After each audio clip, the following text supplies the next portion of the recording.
So I'm welcomed by Simon, RealAleCraftBeer. How are you doing? Craig, it's an absolute honour to be on this video. No, I really appreciate it. It's been a while, like 7 years to well, not to the day, but certainly this month. When we met. I first met you and Hot Zine here, and I was like, it's kind of one of them weird deals where you like rabbit in headlights kind of moments for me anyway. And I know we done like 3 reviews that day. Yes, we did, and I remember reviewing a beer from Holland. What was the name of the brewery? I mentioned them earlier. De Molen, I don't know. Might have been De Molen. It was a good beer. Yeah. It was a good beer. It was a really good beer. But I can't believe how quickly the years have gone on, really, from like 7 or 8 years ago to where we are today. We don't look any older, I don't think. Well, I don't. Yeah. So what are you drinking? So we're both on this, aren't we? So this is the current state of affairs within the glass. Yeah. So Yeasty Boys, got a Marta Earl Grey IPA. It's clocking in at, where is it? 6.5. So It's nice, isn't it? it's all right. Nice. I remember reviewing this like when it was in bottle form. Yeah. It must have been all of 5 years. I'm guessing 5 years ago. Easily. Everything Cans. exactly that. So Everything's got in cans. so.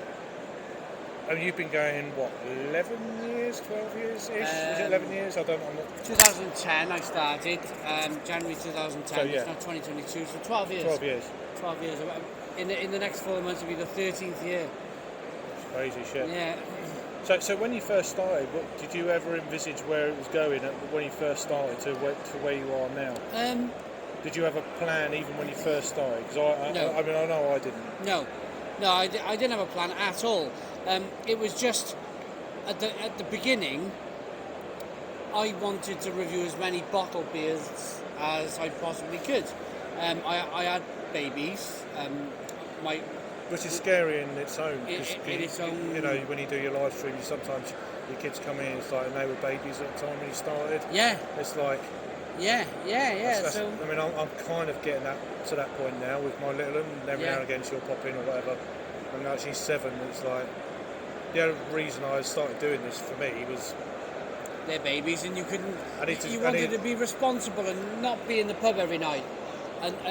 So for me to not be in the pub every night, I always liked the beer.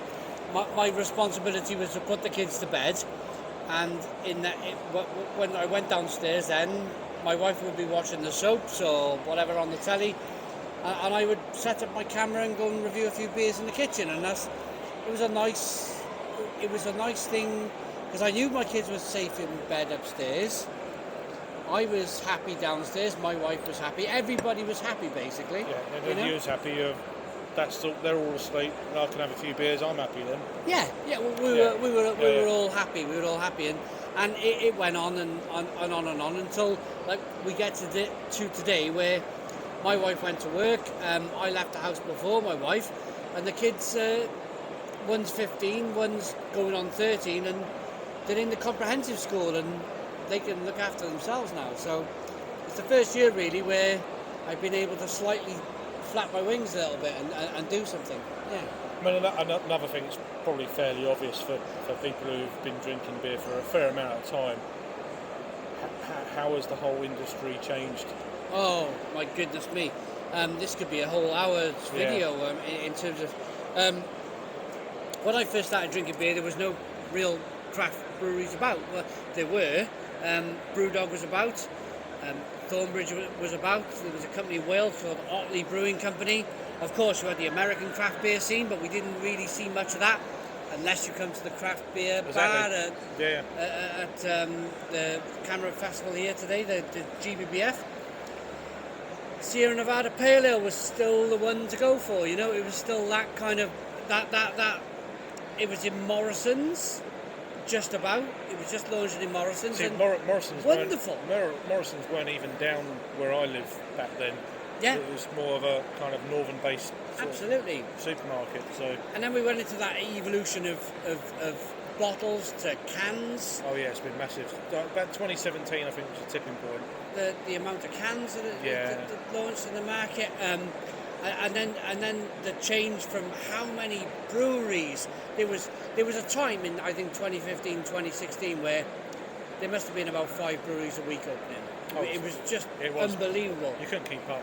Yeah. For a while, it was just like, this is just getting.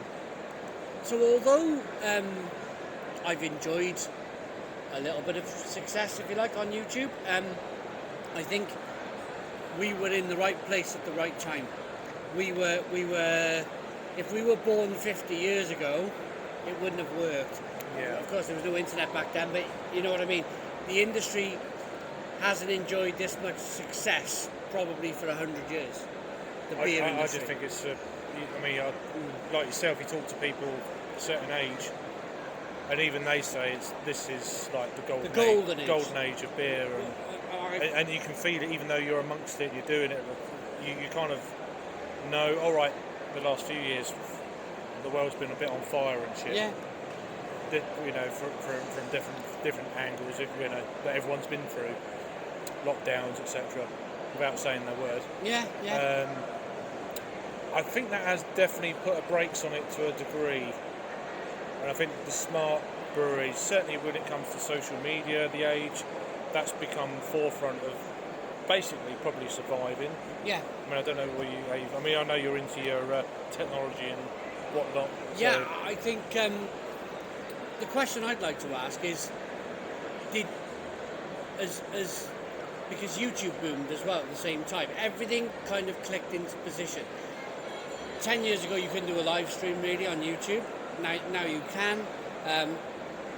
10, 15 years ago. Well, we tried. Yeah, we tried. Nobody was doing kind of YouTube videos on beer.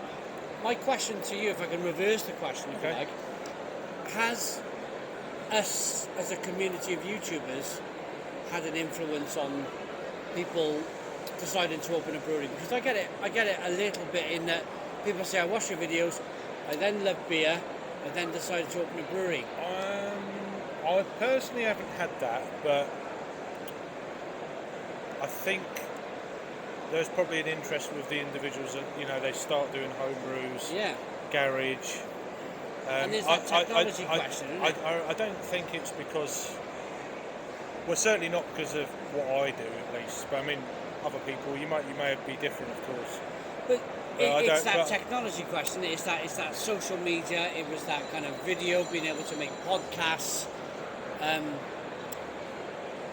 We've just. It's almost like the stars aligned in terms of everything was set for brewers to finally be able to boom, flourish, flower. Well, the market, you know? The market's been there, of course. I mean, but I don't know where.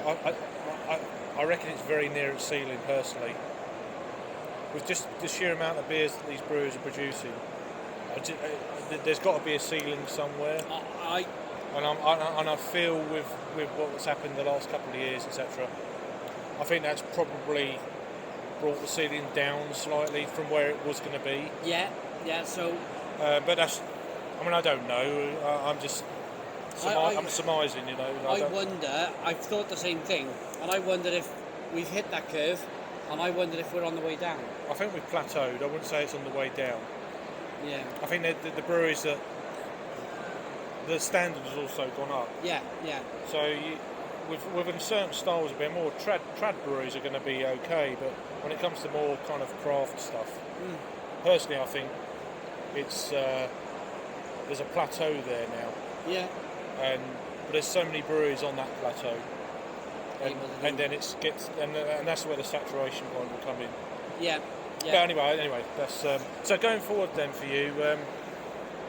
So you started off with certainly bottled beers from supermarkets, that kind of thing. I remember watching a lot of your stuff from when you first started, and you know the like. And so how would you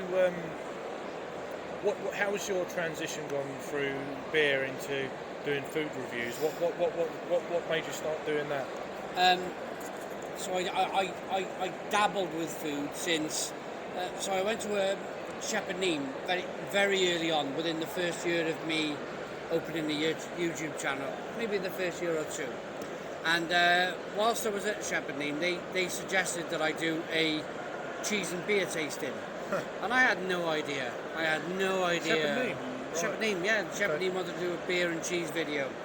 I had no real idea of what to expect here. I you know, the beer reviews were doing okay. Pardon me. When I published that video, it had twice the views of any other just normal beer review I did. Accidentally, my friend said, why don't you do one day in 2014, why don't you do a bar snacks, top 10 bar snacks video to what to drink and what to eat with your bar snacks. That video was my top video of the year. And it was a case of underlying, I could see that the food was doing okay. So I thought to myself, after looking at all of the data, as we do as technology kind of bloggers, if you like, I thought I'll do a McDonald's cheese and bacon flatbread. It was a brand new product. See how it goes. First thing in the morning, I centered it around beer in the, I'm going to eat this McDonald's product, then I'm going to go for a few beers. That video went, again, it went a bit bananas for me, because at that time there was nobody doing junk food in the UK. Then, do you feel that with the beer kind of years behind you, it's off a certain Exactly. level, that kind of would have helped. If you'd done it straight off the bat, then it wouldn't have been that much of a springboard, if you know what I'm saying. If I'd done junk food off the bat, I think the channel would be 10 times the size of it, it is now. I really do, yeah. Okay. I'm glad I stuck with beer though, because there was a point, and this is an exclusive for you, there was a point where before the pandemic, before COVID, the food was doing much better than the beer. And I thought about quitting the beer altogether. Oh, right, really? Altogether. The pandemic hit, I launched the Stone Crow Virtual Pub, and since then, the beer does just as well as the food. Right. So it's almost as if, almost when I was about to give up on the beer, because it wasn't kind of doing what I wanted it to do, the Stone Crow Virtual Pub and what followed saved it, really. Yeah. I always had a passion for, I want to say this, I always have a passion for beer. I would have always drank craft beer privately if I did decide to pack it. I would have never just become a Foster's or a Carlin drinker, for argument's sake, but for me it was a business. It was always well, not always, but yeah.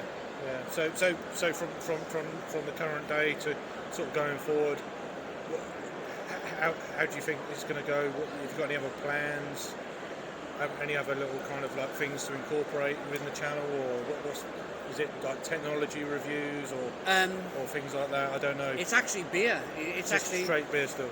It's actually still beer and food. So my kids are in the second year of comprehensive school. I can get them off to school now in September, and at 8 o'clock in the morning, I've got a whole day to myself where I haven't got to worry. They've got keys to the house. They can come back in. For the first time in my life, I've got a bit of freedom. So I want to do city and town videos. I want to go and see cities and towns. Different places. Where to drink beer, where to eat food. Venues. Exactly. Yeah. So I've done a few. I've done Cardiff. So as a test, and no disrespect to Wales or the Welsh, I've done a test in my own country. I'd never do such a thing. Tenby, Cardiff, Swansea and Newport.